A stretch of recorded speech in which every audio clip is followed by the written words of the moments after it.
because you've been trialing with another club. And Dad and I look at each other and go, what? How? How do they know?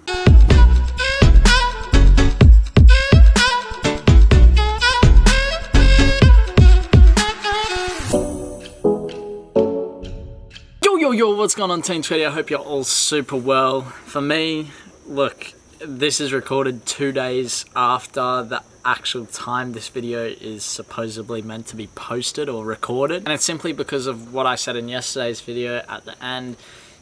Things became, I don't know how to say it, and I think eventually we will get into it, and there's no point going in the comments and asking, Sheldon, did this happen? Sheldon, did this happen? I'll be keeping it private for as long as I think is right. And I want all of you guys to know that it's not going to affect me as a person. It's not going to affect my goals. I am okay. I can break over barriers and whatever else is in my way pretty easily. But sometimes things can just be tough and you need a little bit of time to step back and see things. So look, that's that. I hope you guys can understand that. I will be keeping it private.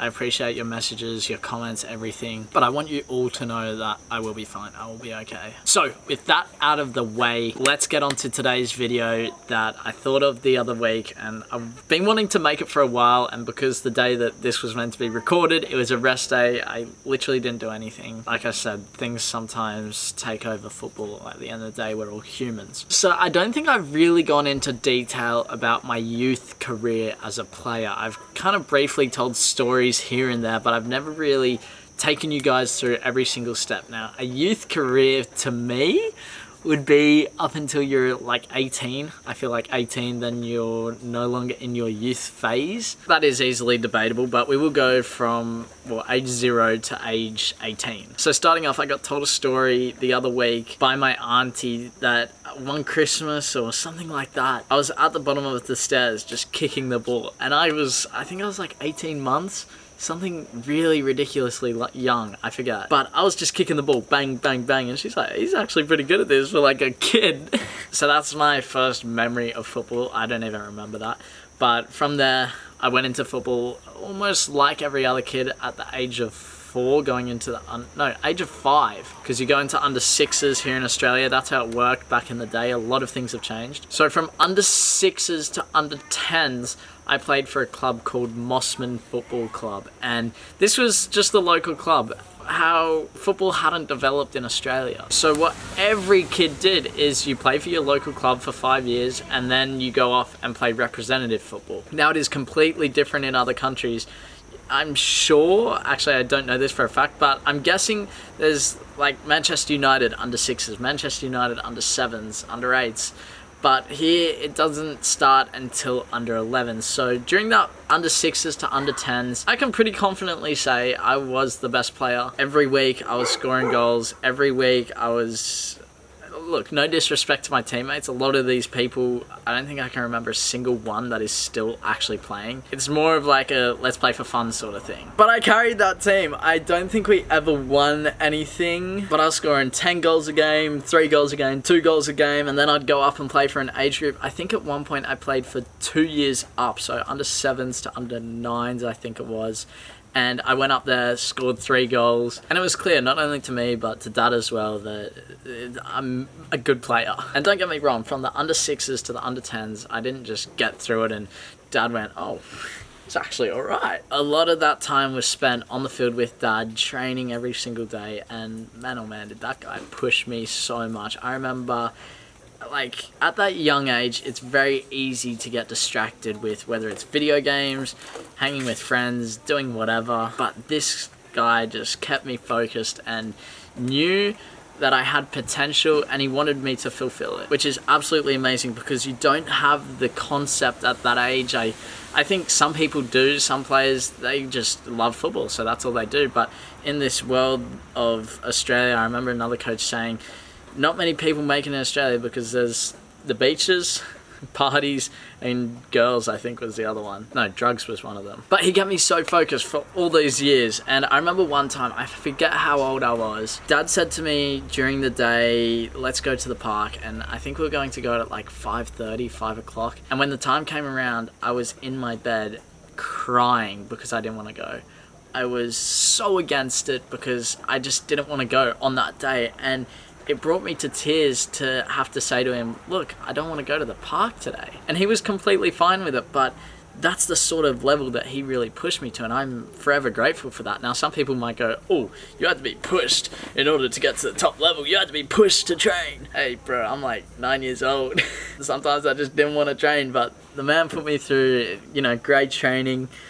Absolutely loved it. And that's what led to my success in those younger age groups. Now, come under 11, so when I was 10 years old, it was the first year that we could actually trial for representative football. So in my area, it was called Manly United. And we went to the trial, we did, I think there was a dribbling course, which was timed, some 1v1, some shooting, and maybe a game. I can't exactly remember. But what I do remember and will never forget is I got the fastest dribbling time through this circuit out of, 150 kids. And that literally just came down to training at the park with old mate. That's all it was. And with that time and, everything else I did at the trial, I ended up getting picked into the squad.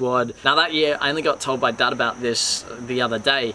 He said that in my first under 11s year, I sprained my ankle just before the season started. I did this at school, and then we go into the season, and he said that he didn't think I fulfilled my potential because during that season, I had a taped ankle every single game. I was heavy, I was slower. He overheard people in the stands saying, man, Sheldon isn't quick. A lot of things like that. And eventually, I'm not saying that's the main reason. I don't even remember the other under 11s. But I go to the under 12s trials, don't get selected. I go back to the level of Mossman. I play for a club called Seaforth, up an age group. So I was 11 playing in the under 13s. I was meant to be in under 12s playing, but I played in under 13s. That was a massive challenge. I didn't get a whole lot of game time, and then I go to my school, which I went to, St. Augustine's. End up playing school, which again, same level as Mossman. People play for fun, and I played there under 13s and then a little bit of under 14s, and then I get selected back into an MPL2 team called Gladesville Spirit. Now MPL2 is one level below MPL1, which is where Manly United was and still is. So it's like the second division in the area, in the state, whatever. Got selected there after so many weeks of trials. I think it was 5 weeks of trials, and I'll never forget the guy that selected me, absolute legend. He really, I don't know, he brought something else out of me, and I absolutely love him for that. But on top of that, he gave me an opportunity. So I played there under 14s, got re-signed the next year into the under 15s, under 16s. I then went to another club in the same division because I knew the coach at the other club and he wanted me to go. So I go to this other club called Northern Tigers. I do the pre-season before Christmas and then a little bit of the season after Christmas. And then I decide to go and trial for Manly United again because I knew the coach there. I managed to get a trial. He invited me down. They were looking for a player. I go down and the session for Manly United was on the same day as a training session for Northern Tigers. And obviously I want to be up here, MPL1, where Manly United are. I don't really want to be playing MPL2 if I don't have to. And I was 15, turning 16 at the time. I go to the first session of Manly United, miss that other session at Northern Tigers. I message the manager and say, hey, sorry, I'm sick, I can't come today. I get a message that night at 9:30 p.m. saying, sorry, Sheldon, you've been kicked off the squad. We no longer need you at Northern Tigers because you've been trialling with another club. And Dad and I look at each other and go, what? How? How did they know? And so somehow someone told someone and I was kicked off the Northern Tigers squad for trialling at another club. So I was clubless for a few weeks, managed to get back into Manly United, trialled again for the under 18s, so it goes here in Australia, under 16s, under 18s. Trialled for the under 18s, made it in that year, and then towards the middle-end of that year, I go and trial for the Sydney FC youth team. I've told that story before. Go and search it up if you haven't already seen it. And yeah, that's my youth career. A lot of crazy times, man. There are so many stories in there. I remember under 11s, I went in the car as soon as I got told I wasn't picked. Under 12s, when I didn't get picked for Manly, I just went into the car and couldn't stop crying. And yeah, it's been tough, and I think that's why we all love this journey. We get through so many setbacks, but I always say this, I wouldn't have it any other way, because those setbacks at the beginning, which realistically don't mean the absolute world, if I didn't have those setbacks at under 12s, 13s, 14s, 15s, mind you, through all that time I was trialing for a million different clubs and wasn't getting selected. If I didn't have those setbacks, I wouldn't be as strong mentally as I am now. If I didn't get selected for a team, I'm like, okay, I'll just go to the next one, man. Like, setbacks are what grow you as a person, and I'm grateful for what's happened to me, but not being selected at those ages and those teams. It's only grown me as a person, so I'd much rather have that experience than have been selected. But at the end of the day, if I got selected, would I be somewhere else?